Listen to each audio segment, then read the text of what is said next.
No sport in the world is more exciting than football, to watch or to play.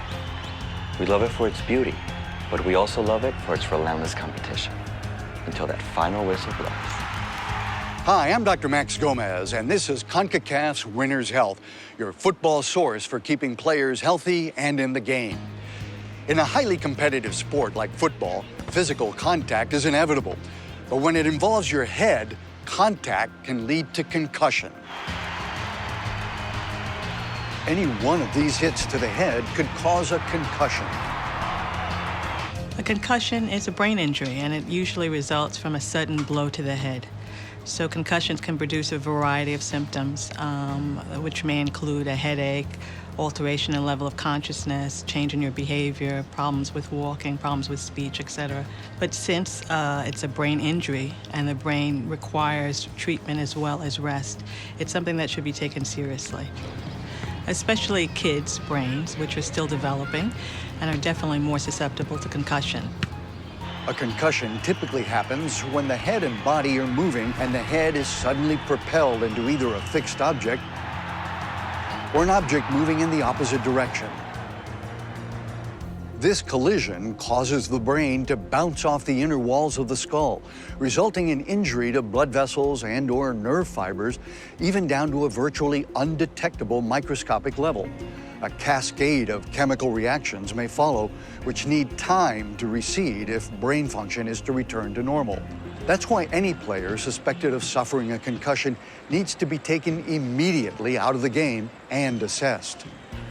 Well, I've had players in the game that I later found out had concussions because they didn't want to tell me that their head was hurting, or that they were dizzy or nauseous or had blurred vision. They know that if they tell me, they'll be out of the game, so they say they're fine.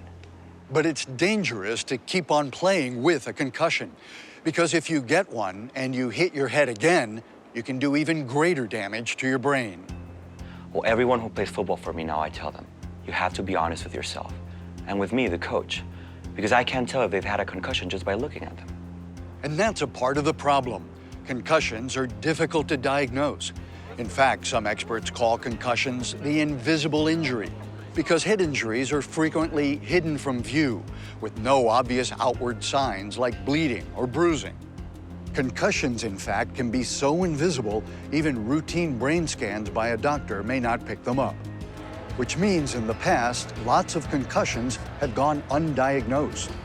So how can a coach or trainer in the field possibly expect to know if a player has a concussion? There's a very handy tool out there called the Sports Concussion Assessment Tool, the SCAT-2. The SCAT-2 is designed to provide a standardized method of evaluating athletes for concussion. It checks for a wide variety of concussion indicators and is endorsed by FIFA. The SCAT-2 offers a double punch, making players aware of symptoms they might otherwise ignore, and enabling coaches, trainers, and team physicians to make appropriate return-to-play decisions.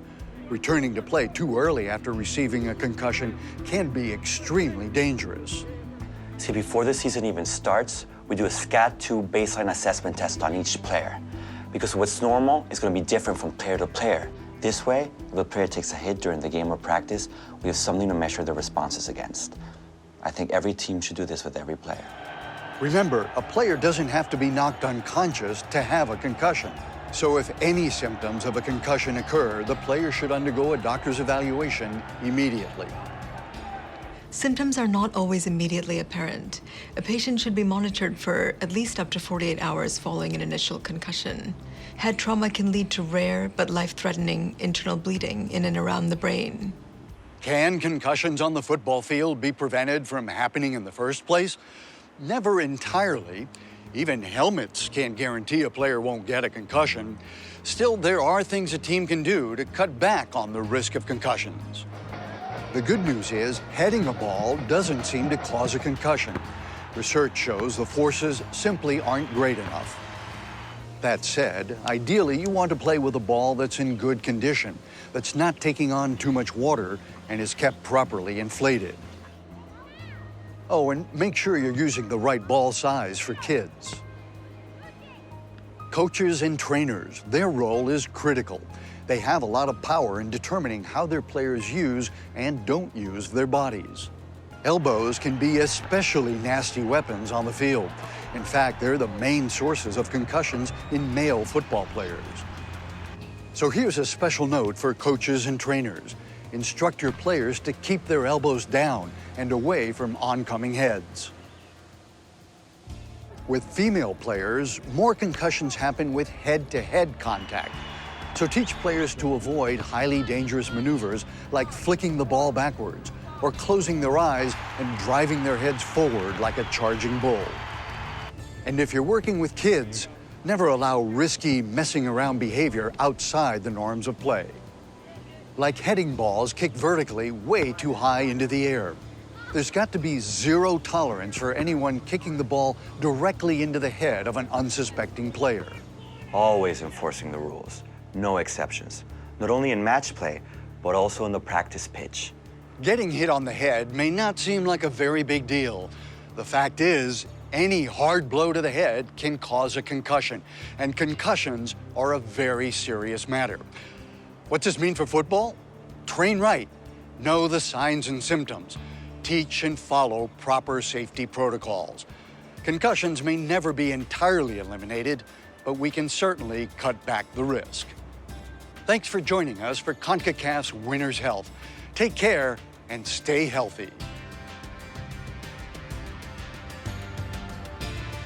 For more information about concussions, including the SCAT-2 test form and a list of concussion symptoms, please visit CONCACAF.com.